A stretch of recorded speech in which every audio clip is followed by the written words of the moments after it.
had to learn was that you cannot be mad at others because they didn't struggle like you did. You can't be mad at others because they may have had a better upbringing than you did, or they had the happy family, or it's easier for them to like get things, or you know, like things like that. You can't be mad at somebody because of that. You can't start arguments because of that. You have to realize that is your own insecurity, and you cannot put that on other people. Honestly, that is the goal. It is the goal that your kids and you, honestly, yourself, me, you should have grew up like that, you know? You should have had the happy family. You should have had everything that goes right. You shouldn't have had to struggle and, you know, question when the next time you're going to eat is. But you cannot be mad at others because they did not. Because wouldn't you want that? That's literally the ultimate goal. But at the end of the day, you need to check yourself rather than others.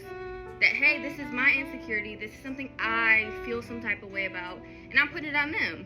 When all they did, just because they got it easier, doesn't mean they're worthless.